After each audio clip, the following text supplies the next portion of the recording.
Okay, it's recording. Right, I'm sitting at the moment out front of John Key's office in Kumeu. I'm about to go in and ask the ladies that I've spoken to what steps they've taken to actually help me from the lies that they've told me over the phone, and they told me to fuck off. So I'm going to keep this running, and hopefully they won't notice it's running or going at all.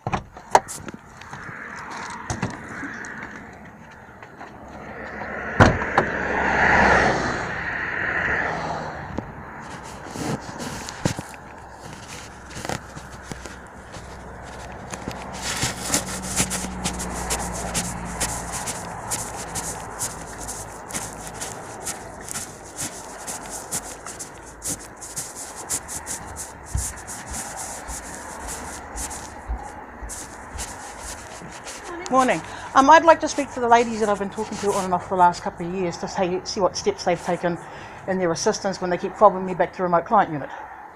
And who are you, sorry? My name is Martine Genet. Martine? Yes. Hi, I'm Janelle. Hello, Janelle. Half the reason why I came to speak originally to John Key's office is because he is now Prime Minister of New Zealand. Mm-hmm. I have a letter from Helen Clark as Prime Minister of New Zealand that confirmed that WINZ and the Ministry of Health are supposed to cover my costs. Since National got in, my file has been purged, they have broken the law, and I have tried to get them to do the correct thing, ranging from the review of decision right through to asking the ministers themselves if they will do something about it. And instead I get palmed around back to the same people or told politely to fuck off. And I want to find out if they've actually looked at the paperwork that was originally stuck in my file, which was copies of the letter from Helen Clark, along with the stuff where I took them to court originally for Ministry of Health and Social Development. And nobody has really answered my questions, and nobody has done anything. And in the meantime, I've lost my home, I've been screwed over, I'm being starved, I'm being poisoned. That's my home. I live in my car.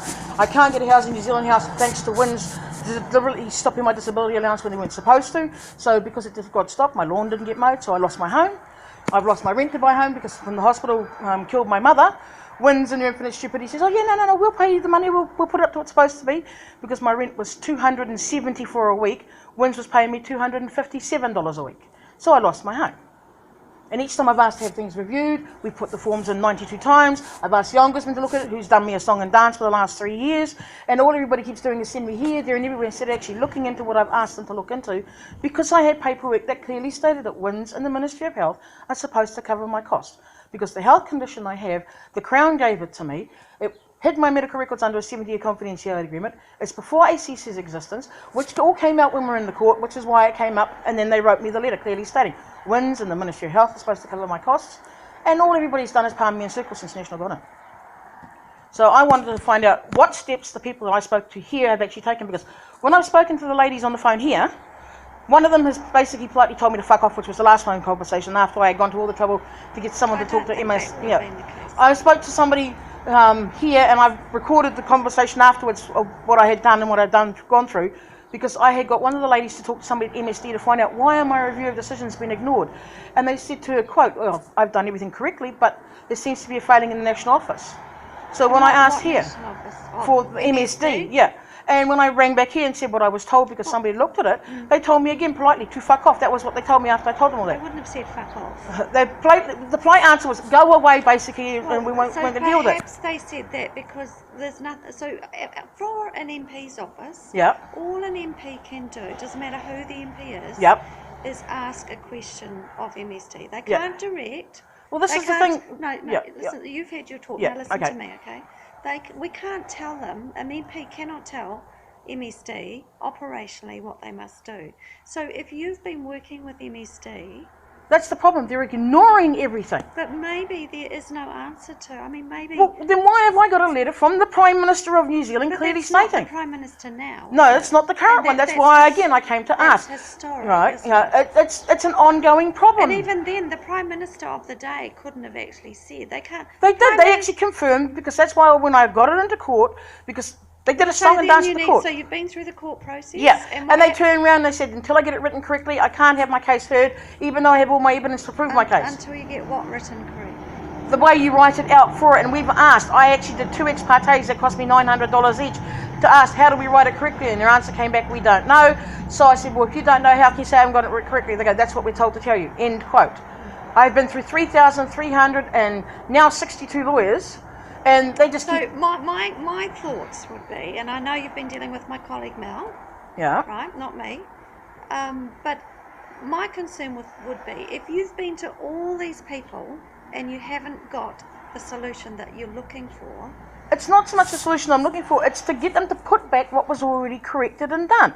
This was the thing. They clearly stood up and they told the Crown, as in the Crown itself told the High Court, that I would not have to put up with this again.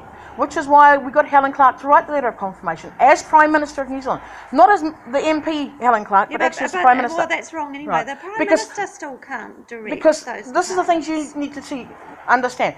It's all under policy as well. So under policy and law, I'm supposed to be covered as well. Which is why lately I've been back to High Court and saying, well, they're breaching the law, they're breaching policy. Policy is what makes them government, and if they're breaching the law and policy, I have the right to sue them over this because they're not doing what they promised, which is they verbally promised me, and as well as in writing, that I would not have to put up with this again. I would not be abused, treated like shit and starved. What happened when you took that to court? They told me I haven't got it written correctly again. I've even got a copy of it in the car somewhere where he turns around because they told me I had to name everybody originally. The correct processing. Right. But I've been there and done that, and nobody wants to do anything. They just keep sending me off to somewhere else. They won't deal with it. Okay, they keep ignoring I it. think the answer that you're looking for, you're not going to get. So the national government is not going to uphold the word of being the Crown that was given to me. Any government, doesn't matter whether it's national or Labour, any government will be following due processes, operationally. Yeah, and that's the thing that I've been trying to get through to people. They're not been following that. Well, then they obviously think they are. But they're not. That's why I went to the Ombudsman's office. Where you have to keep and going. The Ombudsman's office turned around and won't deal with it. She just gives it a song and dance. Because again, I said to her, look, they've got copies of the paperwork. I made her go and get copies of what they have in my file. Because when I got so annoyed with them not taking and following policy originally, which was back in 2010, because the way it works for before they changed the new policies of how you do it for your doctors, your chiropractors. Yeah, no, I have to have this on because I've got things I'm doing stuff. Okay, I'm not going to have this conversation with you if you're recording. Okay, fine.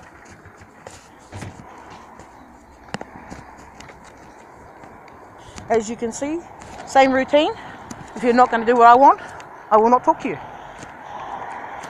I'm trying to explain to her what's what means where, and obviously you can see again, not listening to anything I have to say, not following policy, not following law, and again, breaching everything.